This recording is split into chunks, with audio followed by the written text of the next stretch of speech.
Queridos amigos e queridas amigas, estamos de volta em mais um estudo da obra Ação e Reação.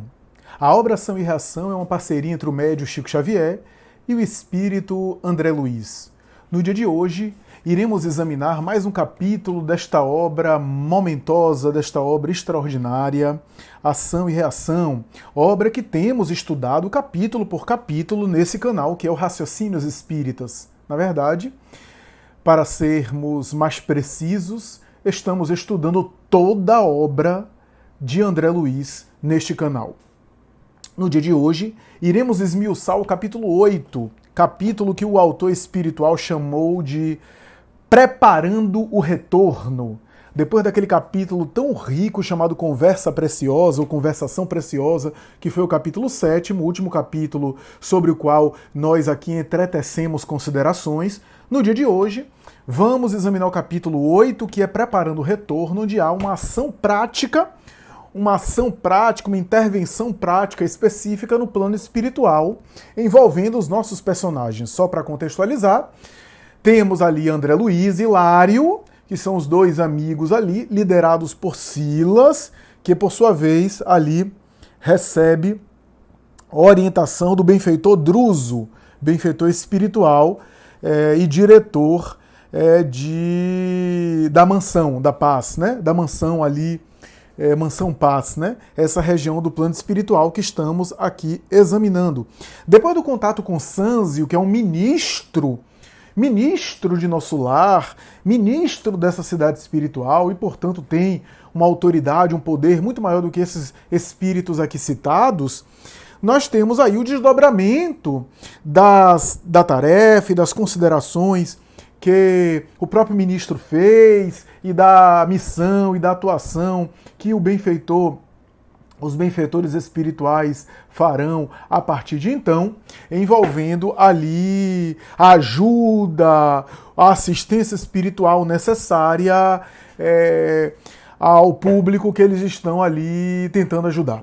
Bom, como foi dito em capítulos anteriores, o caso Antônio Olímpio, que já foi citado, cujo espírito, o próprio Antônio Olímpio, já foi recolhido pelos benfeitores espirituais, pelos espíritos. André Luiz já examinou, a gente já examinou o caso dele, ele já foi acolhido pela Mansão Paz, e segundo o próprio ministro, que recebeu Alzira era, na Terra, sua esposa, enquanto encarnada, e Alzira, espírito nobre, que tem méritos e que intercede junto aos benfeitores em favor de Olímpio, pede ao benfeitor ministro Sânzio e aos outros benfeitores que possa providenciar a reencarnação de Antônio Olímpio, e ela própria se coloca como candidata para reencarnar junto dele, a fim de ajudá-lo nas provas e nos débitos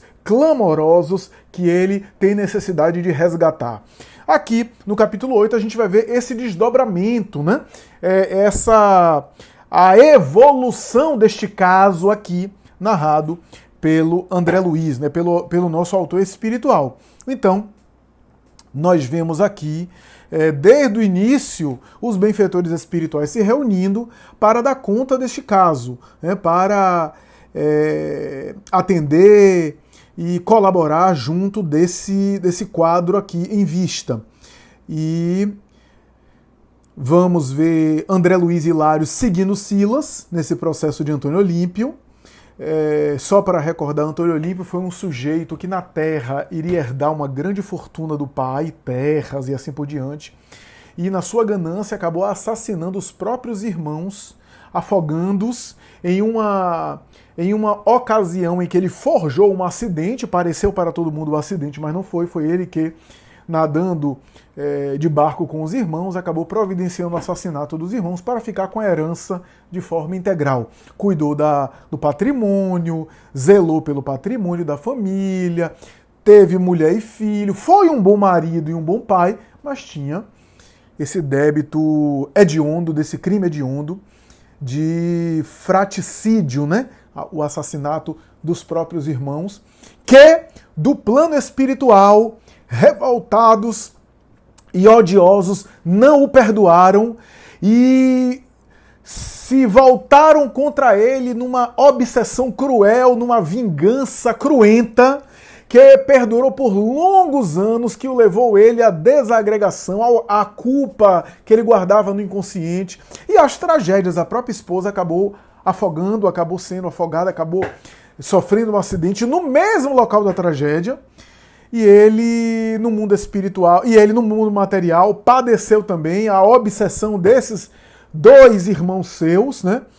Que são citados aqui, Clarindo e Leonel, e ao desencarnar foram mais tarde arrancados do corpo por eles, Clarindo e Leonel, que continuaram dando prosseguimento ao assédio espiritual, à sevícia, a toda a ordem de tortura e de tormentos que Olímpio acabou se tornando vítima, porque devedor, porque tinha débitos, porque fez o mal a eles, e graças a isso eles, as antigas vítimas, que agora se tornaram algozes e vingadores, tinham acesso a ele por conta dessa dívida e da consciência de culpa que ele carregava.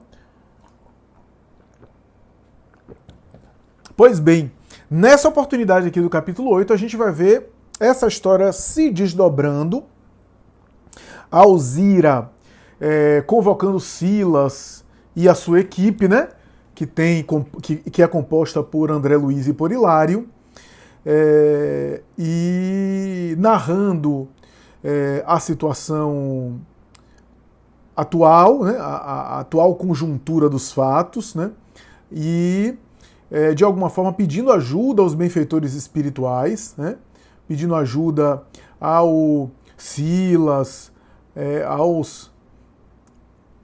aos espíritos ali que de alguma forma lideravam aquela caravana responsável pelo caso Antônio Olímpio, pede, e a gente vai ver aqui ao longo do capítulo, pede não apenas para reencarnar junto dele, ou seja, Olímpio vai reencarnar e a reencarnação dele está preparando-se, por isso que o título do capítulo é Preparando o Retorno, como ela reencarna junto dele. A casa onde eles moraram, a região onde eles moravam, a fazenda, profundamente depredada, mal cuidada, as árvores destruídas, a falta de higiene, todos os processos ali de falta de cuidado, e enxameada de espíritos perturbadores. Todos eles, esses espíritos, amesquinhados, caracterizados por um apego à vida material e apego ao dinheiro, espíritos voltados para esse tema do dinheiro. E a gente vai ver Luís, que é o herdeiro de Luís Olímpio, que herdou todas essas terras, Luís, que é o filho dele com Alzira também desencarnada, sofrendo a obsessão coletiva desse grupo. O que é narrado nesse capítulo sobre obsessão é uma página preciosíssima de estudos para aqueles que quiserem aprofundar no tema da obsessão. Muito boa, muito interessante. A gente vai ver aqui muitas explicações, inclusive explicações vindas dos próprios obsessores, que são técnicos em obsessão. Porque esses daqui são espíritos sofisticados no sentido da inteligência e da perversidade voltada para o mal, né? Na obsessão. Portanto, conhecendo técnicas, conhecendo o processo obsessivo, né? E a gente vai ver aqui explicações vindas, inclusive, deles, né?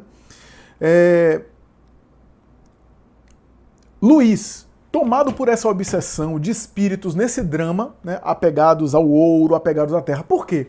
Clarindo e Leonel, se sentindo donos daquela terra, da qual foram excluídos pelo assassinato do irmão, ficaram no plano espiritual com posse daquela terra, se sentindo donos daquela terra. O que é que eles fazem?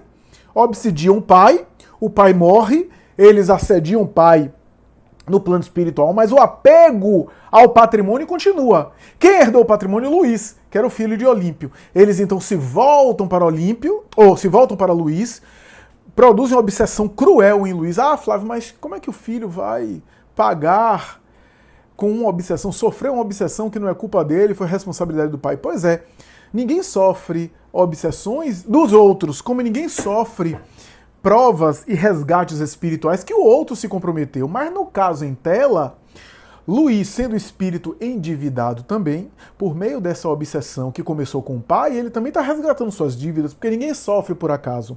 Caso ele tivesse uma outra conduta e ele tivesse uma outra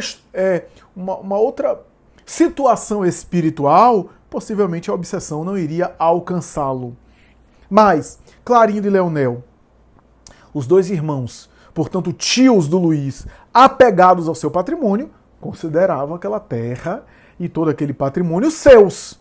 O que é que faziam? Obsidiaram Luiz, que se tornou um sujeito apegado ao dinheiro, acumulando cada vez mais, comprando terras alheias, fazendo processos criminosos para se apropriar de terras alheias de maneira ilícita, ajuntando e acumulando patrimônio, e de tal forma era avaro, porque a avareza não é só o apego material para o sujeito gozar. Existe essa avareza. O indivíduo tem apego à matéria no sentido de ser gozador e dissipa os bens que tem gozando. É um tipo de materialismo, é um tipo de hedonismo, né?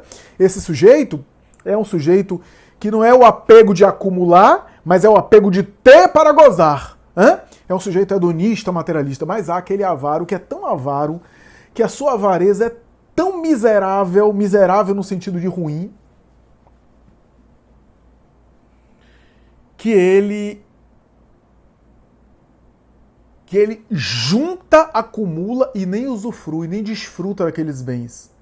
Fica numa situação deplorável, mas só pela obsessão de acumular. Aqui a gente tem um processo obsessivo desse, onde os espíritos, Leonel Clarindo e outros que eles chamaram, porque aí que a gente vai ver no capítulo, André Luiz explicando que Leonel Clarindo chamou outros espíritos obsessores que não tinham nada de pessoal com aqueles irmãos, mas chamou só para engrossar as fileiras para que a obsessão fosse mais vigorosa em cima de Luiz. Por quê? Porque eles queriam intensificar o apego material de Luiz, de acumular e não usar nada. Por quê? Porque o Leonel Clarindo achava que aquilo era deles. Então tinha que influenciar Luiz para acumular sem que ele usasse, para manter aquele patrimônio deles. Porque era deles, os desencarnados. Olha só. E assim, o Luiz era casado, deixando mulher, aqui diz, né, que ele submetia a esposa e 2 filhos às mais duras necessidades, receoso de perder os haveres que tudo fazia por defender e multiplicar. Olha só. Tem gente que é assim, já conheci gente assim.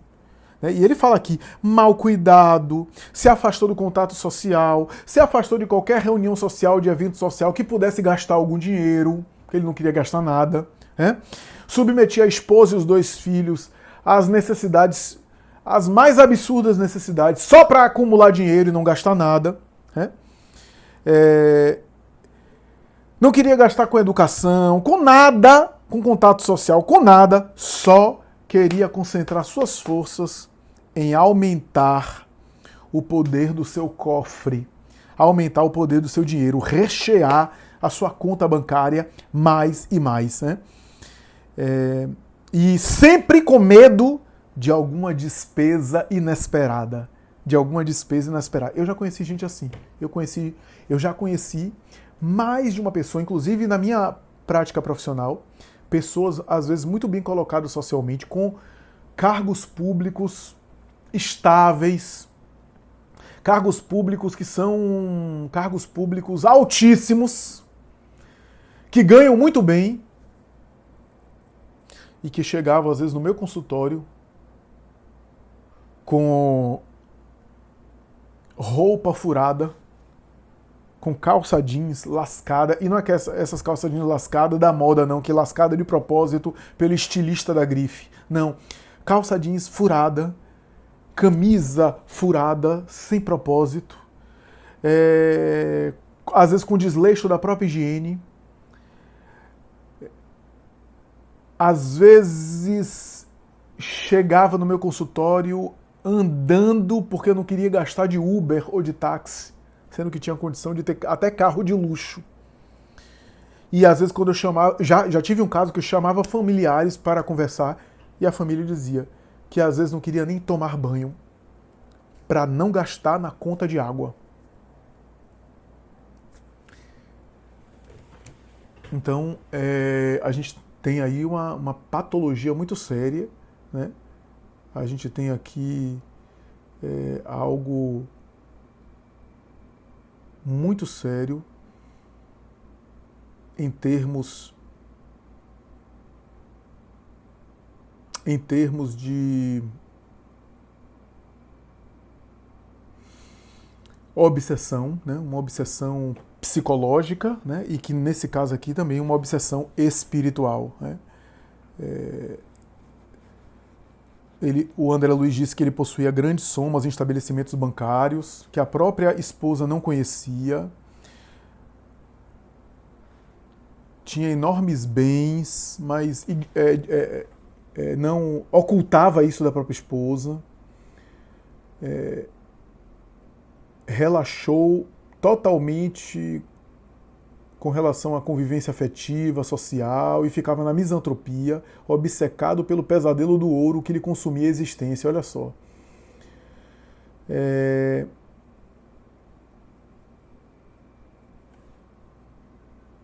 Antônio Olímpio, no mundo espiritual, ainda padecia. Antônio Olímpio foi recolhido. Antônio Olímpio foi recolhido na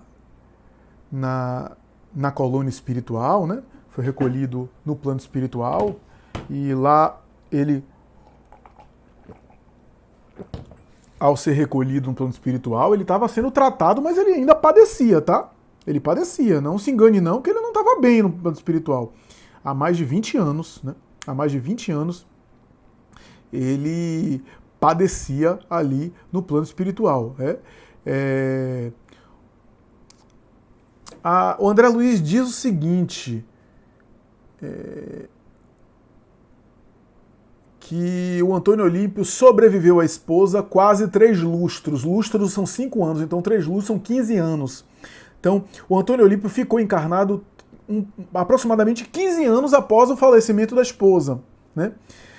E chegou no plano espiritual e ficou 20 anos padecendo nas trevas, e a esposa bem, né? E Luiz, o filho do casal, tinha mais ou menos 40 anos, estava atravessando, portanto, os anos da madureza plena, né?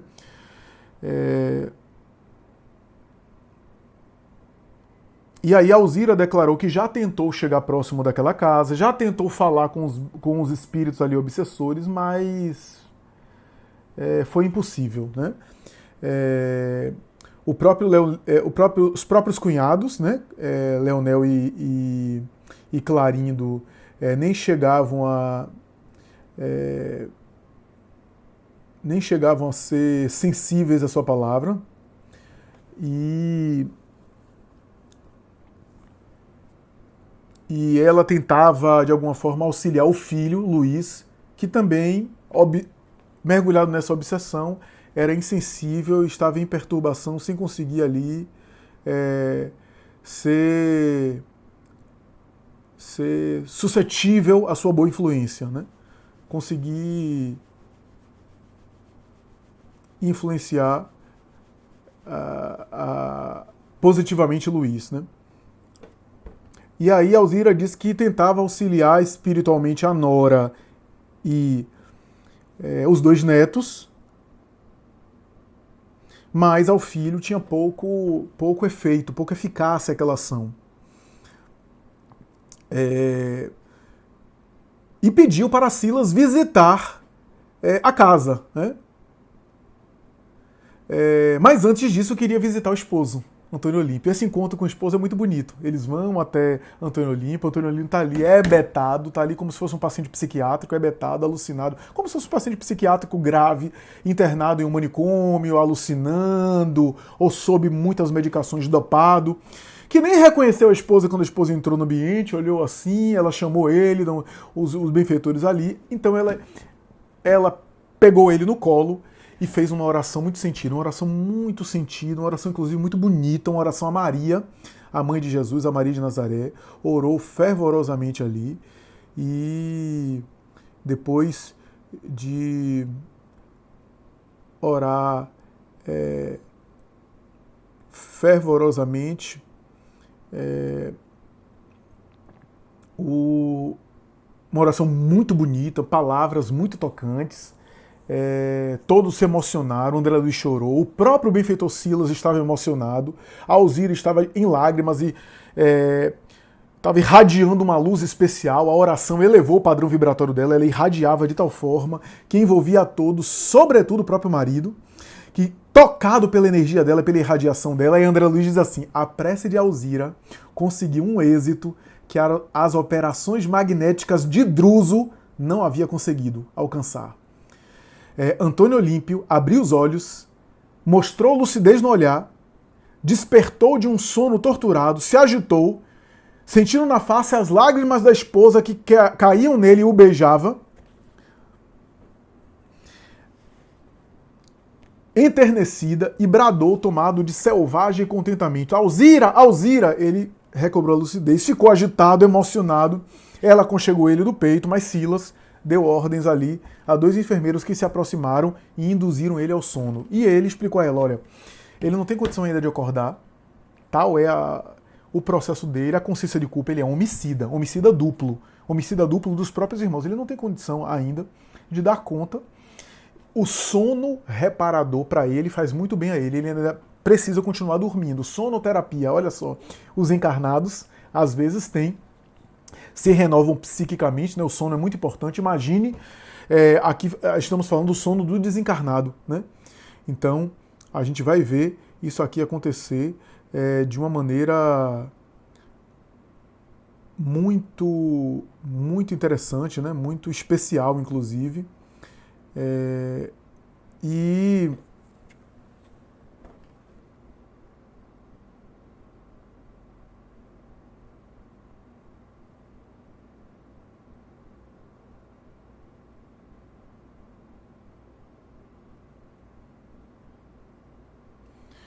E aqui, todos ainda emocionados, né, pela oração de Alzira, que de pé acariciava os cabelos, né, do marido já dormindo, né? André Luiz disse que ela estava tão transfigurada, irradiando tanta luz, tanta bênção.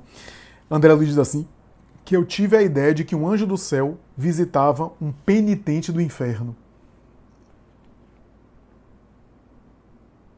E aí Silas disse: a oração trouxe-lhe imenso bem, mas não lhe convém o despertamento.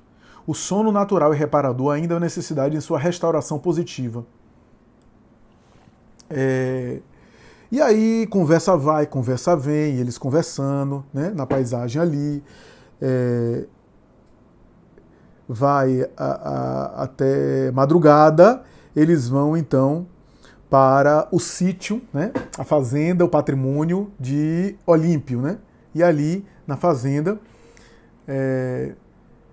o casarão. E aí André Luiz descreve tudo aquilo que eu já falei, né? Tudo em decadência, tudo maltratado, tudo mal cuidado, jardins arruinados, construções em decadência, porteiras desconjuntadas, tapumes derruídos, varandas imundas.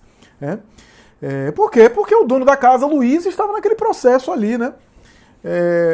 Profundamente perturbador. E aí André Luiz descreve a paisagem espiritual, né? Espíritos onzenários, né? Equipes de onzenários, né? Que são aqui, para você entender, onzenários são agiotas, né? Ou indivíduos obcecados por acumular dinheiro, né? Imagine, né? E aí o Silas disse: eles nem enxergam a gente, foram passando, nem enxergaram eles, foram passando.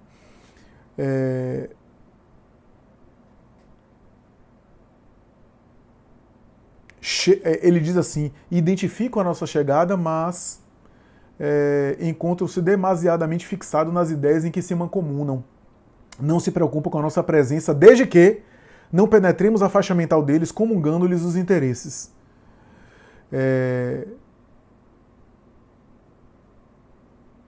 Aí André Luiz diz assim, quer dizer então que se a gente abordasse eles falando de dinheiro, eles iam prestar atenção na gente? Silas disse exatamente, é o único tema que envolve eles, né? E a gente não vai perder tempo com isso, né? E aí André Luiz descreve a paisagem, espíritos de horripilante aspecto, né?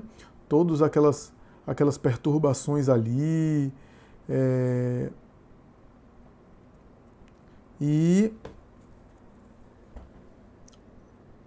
a gente vai ver aqui. A gente vai ver aqui Luís. É encontrado Luís. Luís ali, o filho de Alzira, né? Tá de madrugada, então o corpo dormindo, né? E Luís ali. Não fica claro se ele já está dormindo.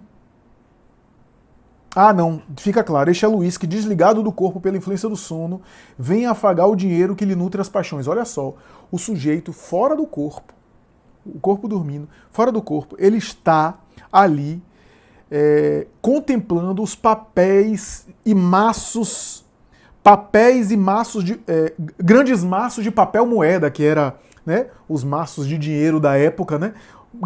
Ele ali contabilizando, conferindo o dinheiro ali, acariciando com um sorriso, imagine, fora do corpo.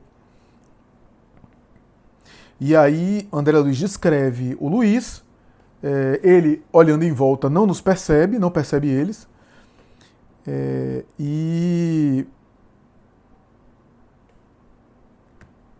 é interessante porque André Luiz diz que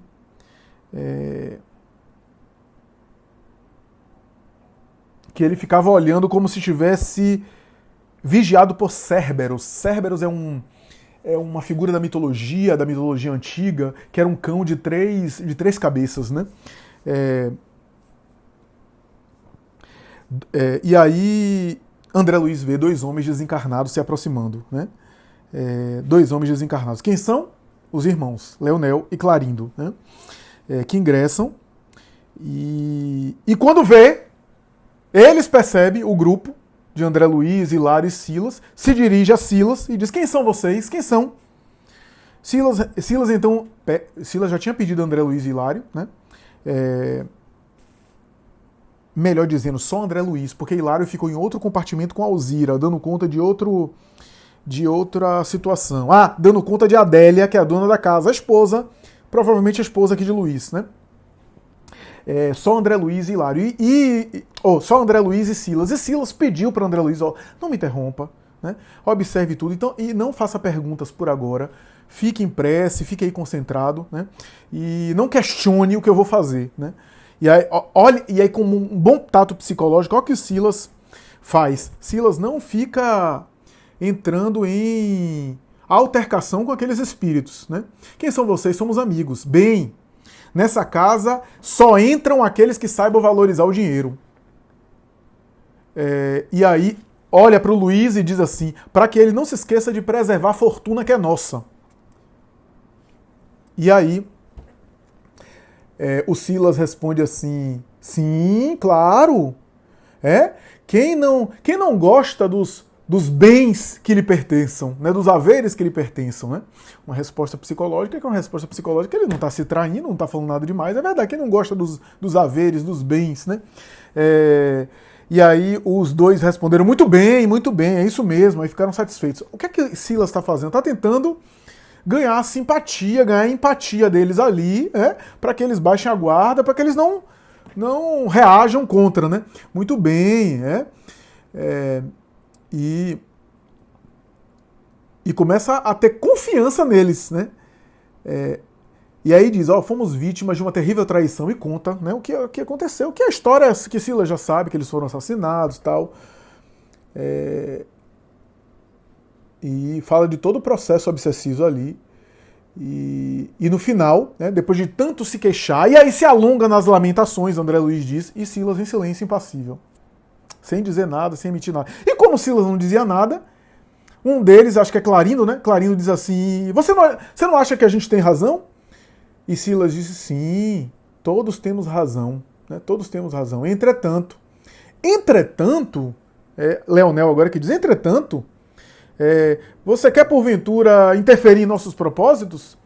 E aí Silas disse, nada disso, nada disso. Desejo simplesmente lembrar que por dinheiro eu também já lutei muito, acreditando que o dinheiro prevalecia do meu lado. Uma observação que é uma observação genérica, né? Eu lutei muito, um dia na Terra eu lutei muito por dinheiro, né? E acreditava que o dinheiro era meu, era do meu lado, né? Ou seja, novamente tentando fazer com que eles fizessem uma identificação com Silas, né? E aí... E Silas disse, olha, eu vejo que nessa casa aqui permanecem muitos irmãos nossos, né? Povoada, todos esses que estão aqui, são credores dessa família? São credores do Luiz, desse sujeito? E aí o Leonel explica que não. E aí explica o que aconteceu, que ele trouxe outros espíritos ligados à agiotagem, ligados ao apego material, ligados ao acúmulo de dinheiro, para ajudar eles. Que não tinha nada pessoal com o Luiz, mas que fazia isso para ajudar eles no processo obsessivo. Olha só, que coisa, né? Lembrei aqui da passagem de Lucas, né? Que diz que o sujeito às vezes chama, né? Lucas, do Evangelho de Lucas, que Jesus fala, né? Que às vezes o diabo, um demônio sai de uma casa, chama outros 7 e volta, né? Tem isso no Evangelho de Lucas. Então,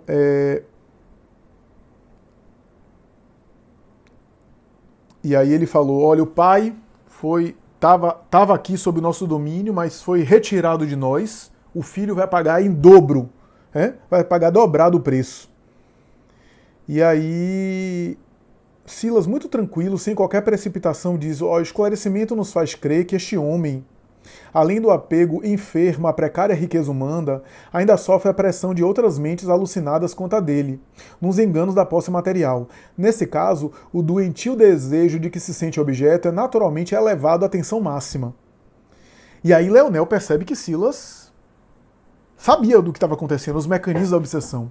E aí Leonel, que é o mais inteligente do grupo, né, do grupo dos obsessores, começa a falar das técnicas que ele usa de obsessão. Aqui vale uma aula, viu? Que ele fala de uma escola chamada Escola de Vingadores, uma escola de espíritos ligados ao mundo espiritual de obsessão. Há uma nota de André Luiz aqui dizendo, refere-se a entidades e a organizações mantidas por inteligências criminosas homiziadas temporariamente nos planos inferiores, né? E aí ele fala que nas escolas a gente aprendeu que todas as criaturas têm um tema central, e esse tema central é o tema, digamos assim, da fraqueza que cada um tem. Esse tema central é o tema que quando a gente se desorganiza, quando a gente se fragiliza, quando a gente não está bem, a gente geralmente dá vazão a esse tema central, que é uma ideia fixa que a gente tem da nossa maior vulnerabilidade. Todos nós temos. Todos nós temos. Alguns o tema central é o sexo desorganizado, o sexo perturbado, outros é o ciúme, outros é o apego ao dinheiro, ao apego material, outros é a inveja, outros é a disputa pelo poder, outros é a maledicência, e assim por diante. Tem de tudo. E aí ele explica psiquicamente, né, esse tema básico, esse tema central, que eles estudam o tema central de cada criatura para poder agir naquele tema central. Olha só, tem gente que na Terra nem sabe qual é o seu tema central, nem sabe qual é o seu tema básico, autoconhecimento, para saber se fortalecer nesse tema. E aí ele diz, é assim que a gente conhece a natureza de qualquer pessoa, em qualquer plano, por meio das ocupações e posições em que prefira viver. Assim é que a crueldade é o reflexo do criminoso, a cobiça é o reflexo do usurário, a maledicência é o reflexo do caluniador, o escárnio é o reflexo do ironista, a irritação é o reflexo do desequilibrado, tanto quanto a elevação moral é o reflexo do santo. Conhecido o reflexo da criatura que nos propomos retificar ou punir, é assim muito fácil superalimentá-la com excitações constantes, robustecendo-lhe os impulsos e os quadros já existentes na imaginação, e criando outros que se lhe superponham, nutrindo-lhe dessa forma a fixação mental.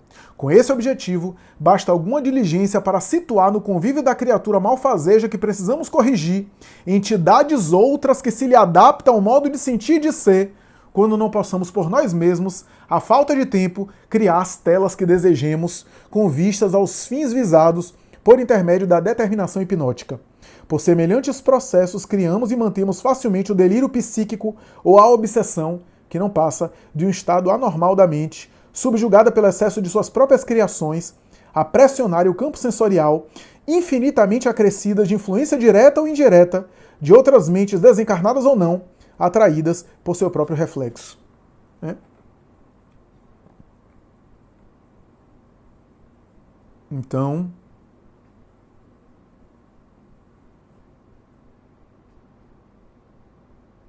a gente tem aqui essa aula de obsessão, né? Essa aula de obsessão vinda de um obsessor, né? Porque há obsessores que são ignorantes, que obsidiam os outros pelo ódio, pela irradiação, mas nem sabem explicar o fenômeno, como isso se dá, o mecanismo. Né?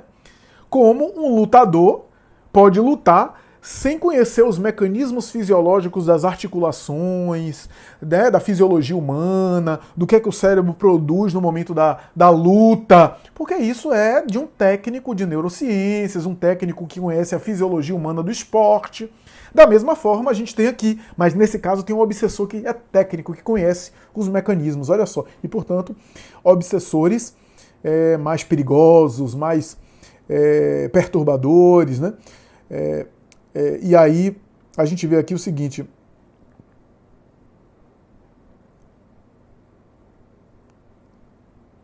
E aí Clarino diz assim: cada um é tentado externamente pela tentação que alimenta em si próprio. O próprio André Luiz diz que nunca tinha visto um obsessor com tanto conhecimento e consciência do seu papel. E aí Silas começa a dizer: sim, eu conheço esse mecanismo, a sua exposição é perfeita, e começa a falar sobre os reflexos mentais, sobre as ondas mentais, sobre a repercussão dos reflexos de cada um, faz uma analogia com a televisão, com o rádio que capta, que transmite, ou com a máquina fotográfica. Vale a pena a gente ver aqui o discurso do próprio Silas, né?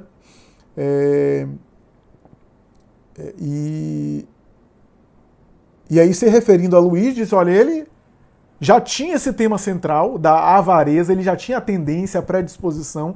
O que a gente fez foi acentuar a nosso benefício, porque a gente quer aquilo ali a nosso benefício. A gente quer a serviço de nós mesmos, né? E aí o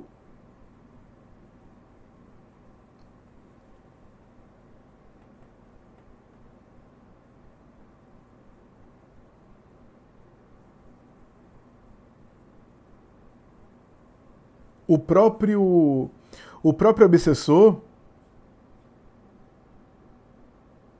foi solicitado por Silas. Silas solicita dele, diz assim: você pode demonstrar pra gente de maneira prática como é que você faz? Olha que o Silas está ganhando a confiança dele. Sim, vou mostrar. E aí pega a destra, a mão direita, bota na fronte de Luiz, que está fora do corpo, está desdobrado, e começa a irradiar. E aí o André Luiz diz assim: vimos o pobre amigo desligado do corpo arregalar os olhos com a volúpia do faminto que contempla um prato saboroso à distância, a exibir uma carantonha de maldade satisfeita, falando a sós: agora, as terras serão minhas, muito minhas, ninguém concorrerá com meus preços, ninguém. Olha só.